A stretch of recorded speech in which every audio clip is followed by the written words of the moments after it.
there, I'm Sarah Thompson. Hi. We'll let people trickle in a little bit, so I'll drag out a little bit of intro here.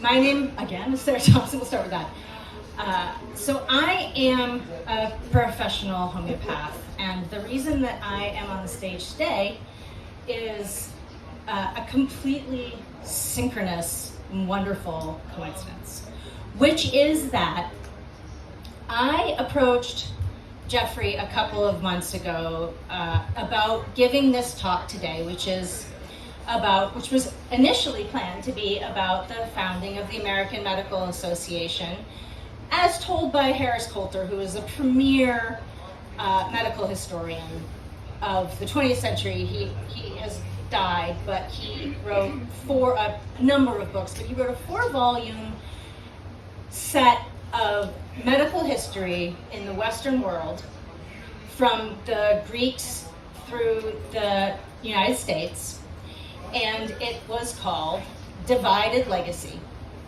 Volumes 1 through 4, they were out of print. You could not get them. They were hundreds or even thousands of dollars, but I had a copy of Volume 3 because the story of the history of medicine and the medical establishment in the United States is deeply entwined with homeopathic medicine. Not naturopathic medicine, not holistic medicine. It's entwined with all of those, but in a more narrow sense with homeopathy, which is a specific system of medicine.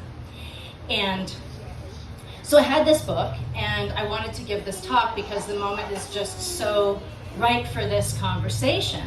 A lot of people are recognizing now, and certainly everyone in this room is recognizing, that the medical system the pharma-medico-industrial complex does not serve the patient. That's not who it's for. But there's a temptation to think that this is just due to corruption, especially to recent corruption, or that at the very most it goes back to the so-called Flexner Report of 1910. Most people who have started to dig in a little bit to the history of American medicine and the sidelining of natural approaches to healing are familiar with the Flexner Report. But in fact, it goes all the way back. It doesn't just go all the way back in the United States, it goes all the way back to the Greeks. But I was excited to have this conversation because this is the moment to start talking about what it actually means to be in a state of disease, to be in a state of health, and how to go from one to the other.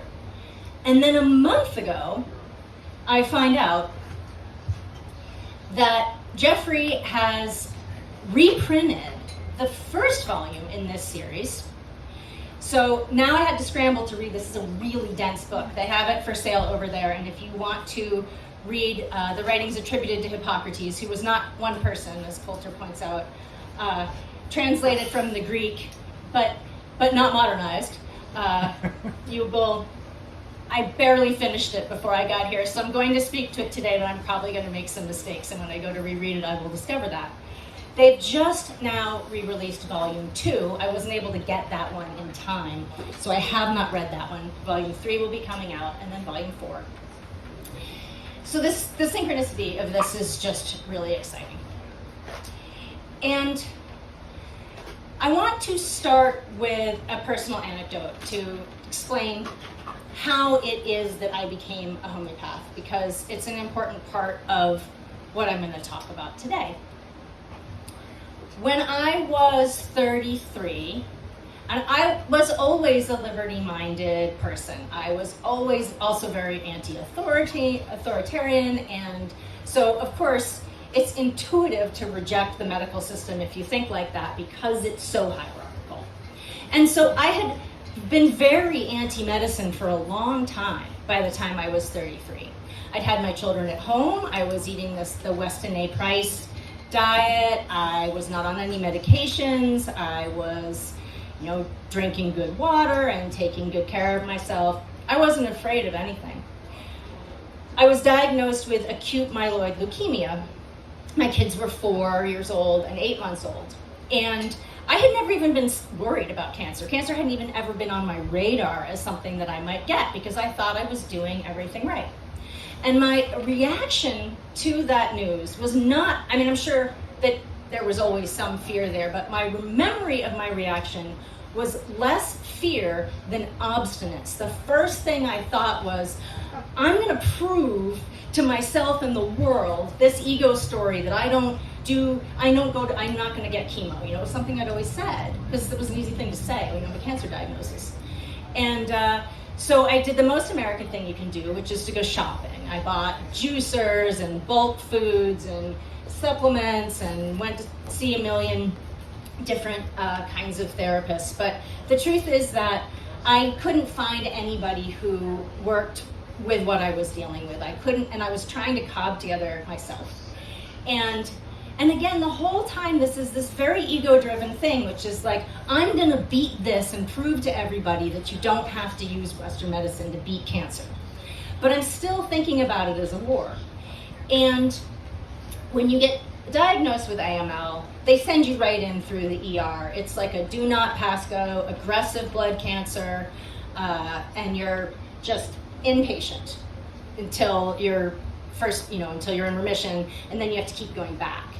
So I didn't do that. I went home, but after about a week, I was just getting sicker and sicker. The way I'd gotten this diagnosis in the first place was that I thought I had mono, and so I went for a random blood test. I didn't even have a doctor, but I wasn't feeling well.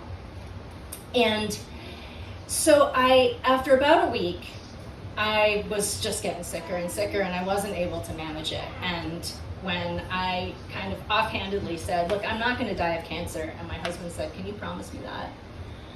I thought, who am I doing this for? What am I doing here? And I realized that what was being asked of me was to surrender to what was being offered, which at that time meant that what I chose to do was to go into conventional medical care. And no one ever pressured me to do that, and I think given my personality, that's part of the reason I was able to get out of my own head and do it. Because what I realize now is that I simply didn't have the resources at the time. I had 2 little babies and, kind of a stressful life in a lot of ways, to just sort of drop out and go on a quest to find my healing. And so I chose this incredibly suppressive route of care. But the decision I made at that time was to approach it from the perspective that it was the best thing that had ever happened to me, and that I was going to spend all of my time in the hospital figuring out why that was true. That's how I found homeopathy. And there's a long story, there's a long road. It was, I was in active treatment, I was in deep remission, I was relapsed, I was back in active treatment. I had a bone marrow transplant 10 years ago on July 9th, will be my 10th rebirthday. And I'm in absolutely the best health of my life. I'm fitter than I ever was. That process of discovering homeopathy, it took me a long time to realize that it wasn't just an issue of making these symptoms go away. And then it wasn't just an issue of making the damage from the chemo go away. There was something deeper that was a dynamic susceptibility in me that was causing me to manifest these symptoms as cancer. And that didn't have anything to do with all this superficial stuff. And so that is how I got into the field of practice that I'm in. And I will mention very briefly, I have a little clipboard right now over on the Brownstone table that if you want to stay in touch with me, you can put yourself on my email list. I'll be sending some Porcfest follow-ups. So that's over there for anyone that wants to be in touch in that way. And of course, you can approach me anytime, and I'm over at Site 174. But so in the history of medical thought, going all the way back to Hippocrates, who, as I said, all the writings that are attributed to Hippocrates weren't all one person. And one of the ways that we know this, that Harris Coulter demonstrates in Volume 1, is that the viewpoints in these different writings don't agree. And in fact, in a lot of ways, are diametrically opposed. So what we'll call, because for a long period of time, this is what they were called, and it is a fairly useful description. we had the empirics, or the empiricists, and the rationalists. All the way back this has existed. And what we'll call the empirics were the ones who perceived that every living organism has an animating dynamis, an animating agency, a vital force.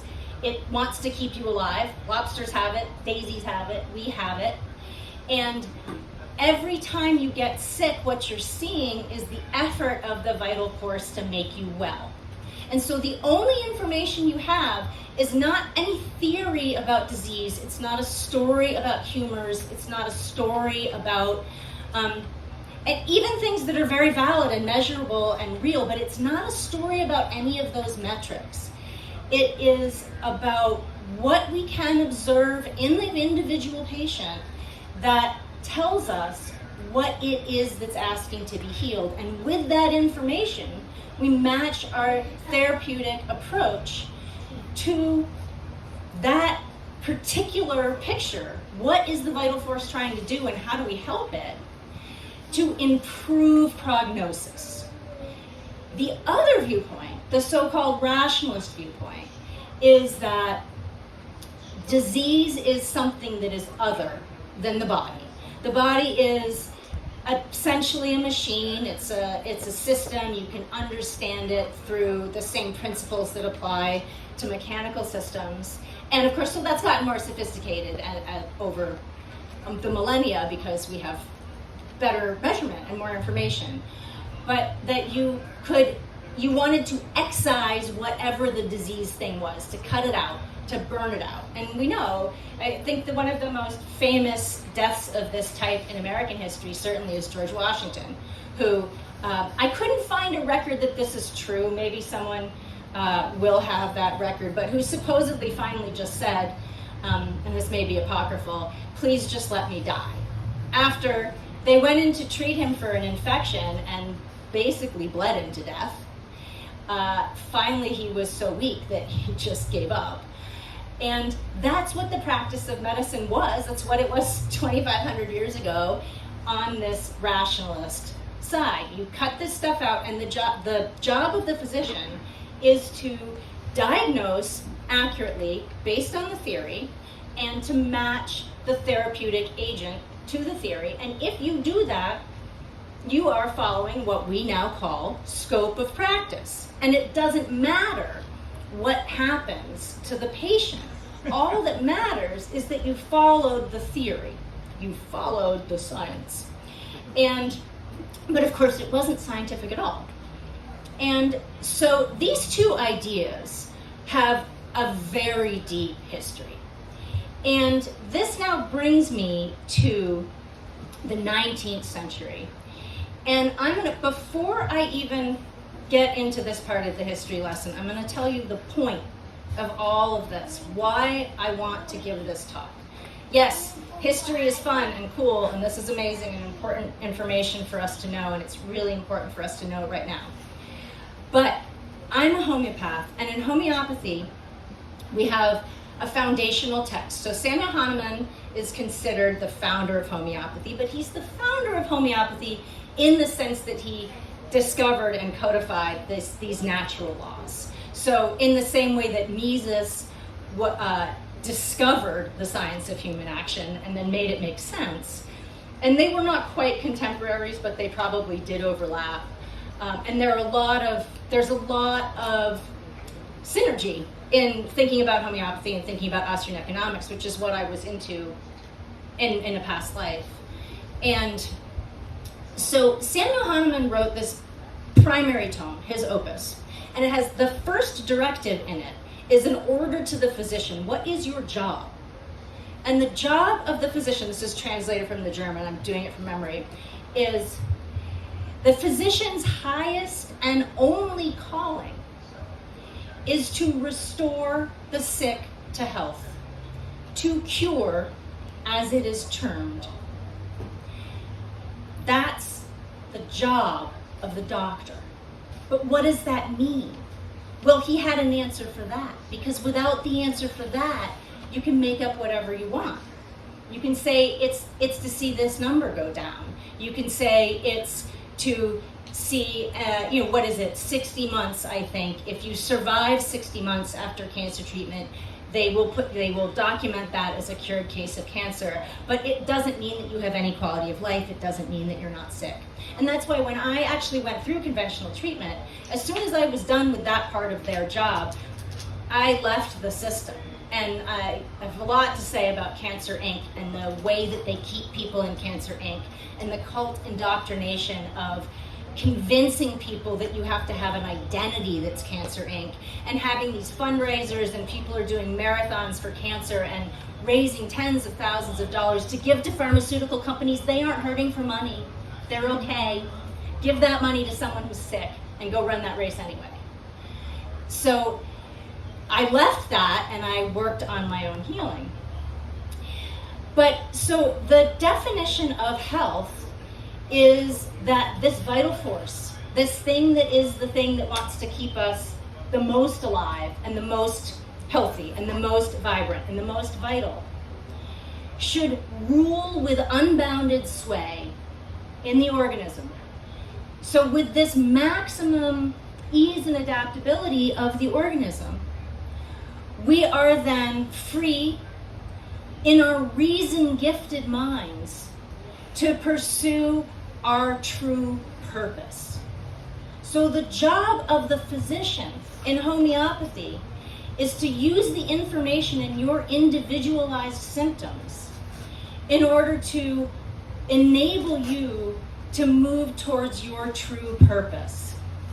How many people hear that from their doctor? It's not how we think about it. This isn't a new idea. It isn't a woo idea. It isn't a marginal idea. This is a central tenet to one of the two major schools of thinking in medicine. What is the practice and purpose of medicine? This goes all the way back. But the so-called allopaths won. And there are a number of reasons why they may have won. But I want to talk about the AMA, kind of start in the middle of the story again, and then we'll circle back, and I will also be keeping track of the time. So Samuel Hahnemann was a practicing physician in Germany in the 18th century. And he was so horrified by the practice of medicine at that time, which, with the exception of the contributions of Paracelsus, really was pretty much still going back almost 2,000 years to Galen, who had promoted only the rationalist viewpoint. And the reason that he did that was because he felt that if you had a science of medicine that was more like a trade, where if you could learn to carefully and deeply observe the symptoms of your patient, carefully and deeply understand the therapeutic agents at your disposal, and match those two things, well, then you're just a really talented carpenter, and that doesn't make medical doctors look good. And so he promoted this other way of thinking where you had to be an academic, and you had to be a philosopher, and you had to be able to read things that the common person couldn't read or couldn't understand. And we see this in research all the time now. There was a time when an educated layperson would have been able to read most of what was being released as scientific research and exploration. And that's not true at all anymore. And so Hahnemann left medicine, and then through a series of amazing events, and he became a translator of medical texts because he was a true polymath and spoke many, many languages. Over the course of his trajectory, he developed this system of medicine. And he trained other German physicians in this system of medicine. And during the immigration to the United States in the early 19th century of a lot of German people, some of these physicians came to the United States, and they were highly respected medical doctors. They came to practice homeopathy. So they show up on the scene and they're practicing homeopathy, and the medicine of the day, the mainstream medicine of the day, is this, what we think of as conventional medicine. And then also several other natural approaches to medicine, some of which disappeared and were absorbed, and some of which are what you think of as traditional herbalism. And so at that time, those were the two forces in medicine. And the homeopaths showed up on the scene, and they started having an incredible influence because, first of all, going back all the way for thousands of years, but definitely very much revived under Hahnemann, the homeopaths, the empiricists, you probably all know the story of Mises standing up and telling everyone they're socialists. You're all a bunch of socialists. Well, this was the kind of light touch that Hahnemann also had with conventional medical doctors of the time. And so these two viewpoints are not really reconcilable in the same space. They can be friends. And in my world, they're friends. And we find our niches and our places where we work together. But there are places where they just can't get along. And so these homeopaths show up and they are having incredible, there were a couple of major epidemics, both in Europe and then in the United States. There was typhus, there was cholera, there was yellow fever. And the conventional medical doctors really had nothing. They had no tools, and their patients were dying. But the homeopaths were very, very effective. Orders of magnitude more effective. And today, if you look that up, because we have all the right enemies, Bill Gates and the crowd, if you look any of this up through Google or through Wikipedia, the story will be, well, it's just that the practice of medicine at that time was so bad that to do nothing was better than what they were doing. But if you do nothing with cholera or typhus or yellow fever patients, they die. And they weren't dying. They were getting better. And mothers. Mothers were hugely important. And I won't go on this tangent because it's a slightly different conversation, but mothers have been so important in the anti-vaccine movement, and they have been so important in the natural medicine movement because they don't want to see their babies harmed. And in the 19th century, if your child was sick, the medical doctor would come and just give him mercury until his teeth fell out, and that wasn't what they wanted. And so when the homeopaths showed up, and they were curing things, and it was gentle, and then they were teaching mothers how to do this for simple acute things on their own at home, which we still do in my profession. I do that. And there are whole courses that you can take to learn to do that. Well, it really started to eat the financial lunch of the existing medical practitioners. And so they went to war. And I'm going to make sure I have my numbers here so I don't screw them up. But one of the things that Harris Coulter says in Volume 3 of Divided Legacy, and this is an important thing to understand because at some point, and this is propaganda and empathy, I think, combination of the two, and the one works on the other a lot of the time, is that medical doctors have gotten elevated in our culture out of the realm of a professional class. But they're just a professional class, just like any other. There are good ones, there are bad ones, they're earning a living, and they should be acting in integrity and with authenticity, and earning a living, just like I do. And he said, it is a truism that the practice of medicine is not purely a scientific endeavor. While scientific considerations play their role at all times, the physician is an economic unit competing with other economic units. So they circled up. And in 1844, and there were things that happened before then, but in 1844, the homeopaths established their own medical organization because they needed a medical association to study their therapeutics. There's therapeutics in homeopathy, it's a big study. And so they created a professional organization to support the industry in this way, the professionals in the industry in this way. 3 years later, the American Medical Association was formed.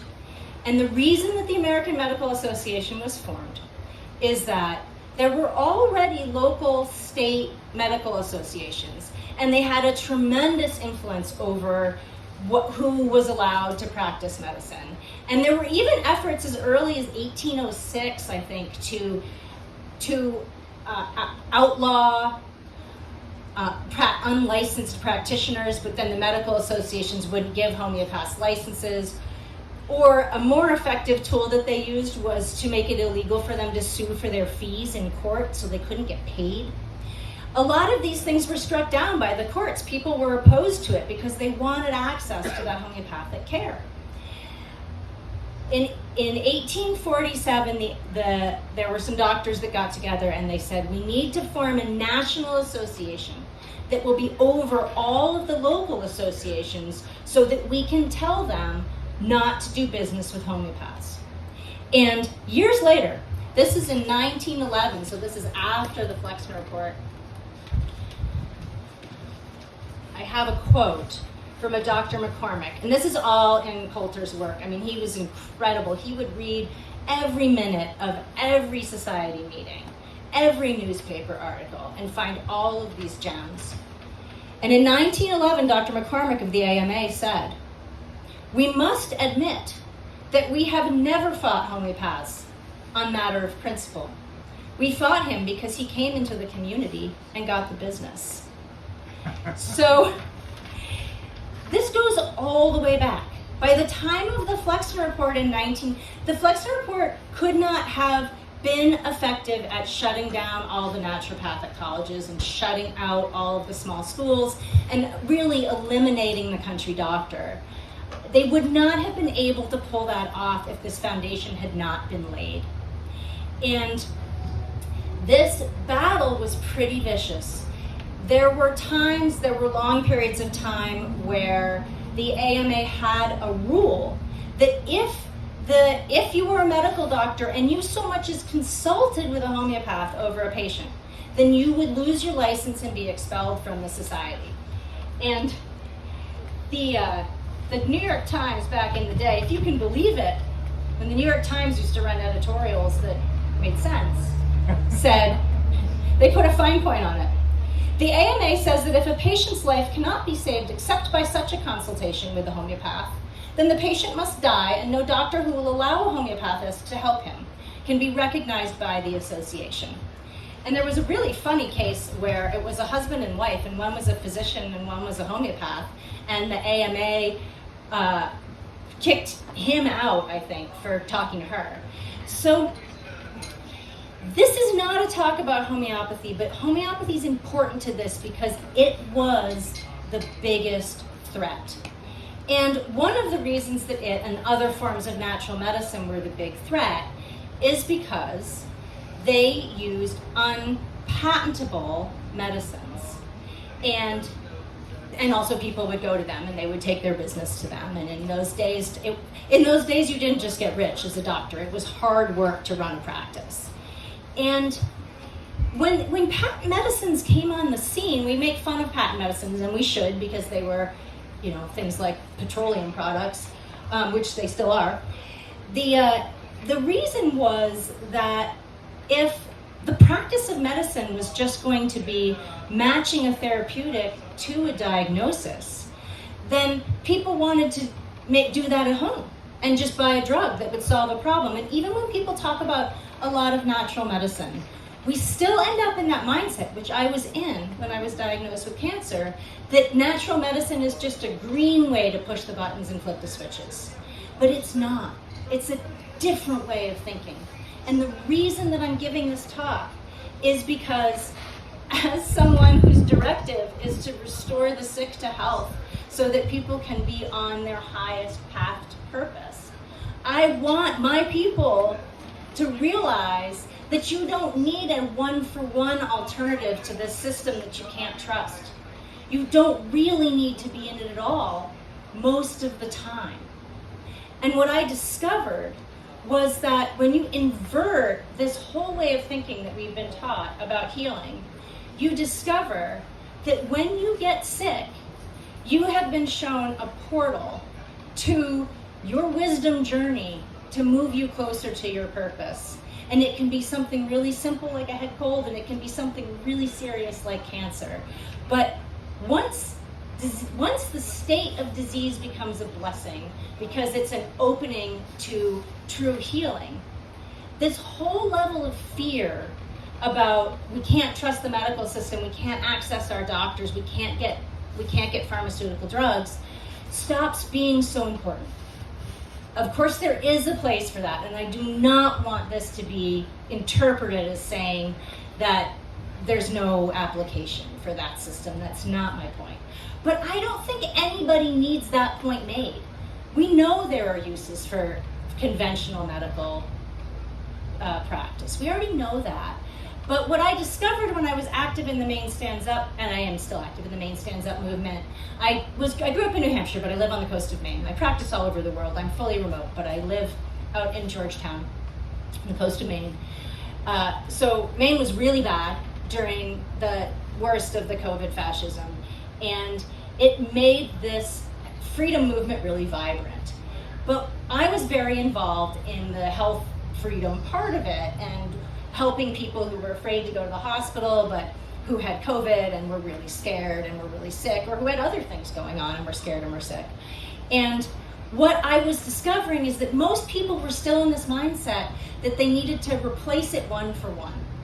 And so the point of this whole conversation is to recognize that the same principles that we're applying to the way we think about our society and our culture, where we have the necessary but not sufficient condition of the NAP, and then the cultural trappings that are how we organize ourselves, our personal responsibility within that, our rejection of a rigid hierarchy, our insistence on naturally discovered laws and principles as opposed to imposed rules, that you can think about your health and about medicine in the same way. So what happened in the late 19th century was that as these patent medicines were coming on the scene, and these medical organizations are at war with each other, and the allopaths are for the most part winning because they have more resources and they are getting the political clout. They recognize that they need more resources to have more political clout. And medical organizations make their money through the dues of their members and advertisements in their journals, the sales of their journals. So at the time, in the 1880s, roughly, and moving forward from there, the early pharmaceutical companies were coming out with these proprietary drug formulations. And they were marketing them to medical doctors. Now, there are reasons why practicing medicine diagnosis to therapeutic it's tempting, because it's essentially an algorithm once you get past that initial intake. And while there are still so many wonderful doctors who recognize that this is not a plug and play, they're becoming fewer and far between. And whereas my initial intake is 2 hours, a lot of times you'd be lucky to see a medical doctor for 15 minutes. And so it's easier to do that. And so they wanted to use these proprietary drugs, because the pharmaceutical companies would just say, look, this is what this drug is for. The AMA initially recognized that there was an ethical issue with allowing these drugs to advertise and to run advertorials in their journals. So they said it was against the rules. They said you had to say what was in the drugs. But they still wanted the money. And so between the pharmaceutical companies and the medical association, they figured out a way to continue to run advertisements and advertorials, which now we mostly call research. And they overwhelmingly outpaced the homeopaths financially with their professional organization. Because the homeopaths, it didn't even if they wanted to take the money, it didn't make any sense for them to, because we work with, our drugs are all generic. And so there's no money in that. If I get homeopathic journals are really expensive because there's nobody pays to advertise in them. And so the pharmaceutical companies bankrolled the medical associations. The medical associations got the ear of the legislators. In a lot of cases, they co-opted homeopaths because, of course, there's a spectrum, there's a gradation in every kind of practice. I'm fairly strictly what is considered a classical homeopath. That's not how everybody practices. There is a variation, and so there was a lot of co-option. Getting homeopaths to join the medical association, all they had to do was denounce homeopathy. And over time, the AMA won the day. That's how it was so easy for Flexner to do what he did, to shut down the medical schools, to box out the licensure, to really eliminate so many country doctors because they could not afford to go to the schools that were left. Once there were fewer schools, they pulled up the ladder, they could charge more. It was very expensive. Although the quality of education didn't get any better. And so none of that could have happened without this history. And this history goes back thousands of years. And Harris Coulter tells the story. And Brownstone Institute is republishing Harris Coulter's work, some of it. Also, his book Shot in the Dark about the DPT shot is coming back out. Brownstone is not republishing it. Somebody else is publishing it. But that has also been it was one of the first books to explore this turtles all the way down question. And we have an opportunity to become better advocates for ourselves, to not, licensure and credentialism protects poor performance. And now we know what's happening in the medical schools where we can't even trust that the test scores of people coming out of the medical schools reflect anything about their knowledge base, their qualifications.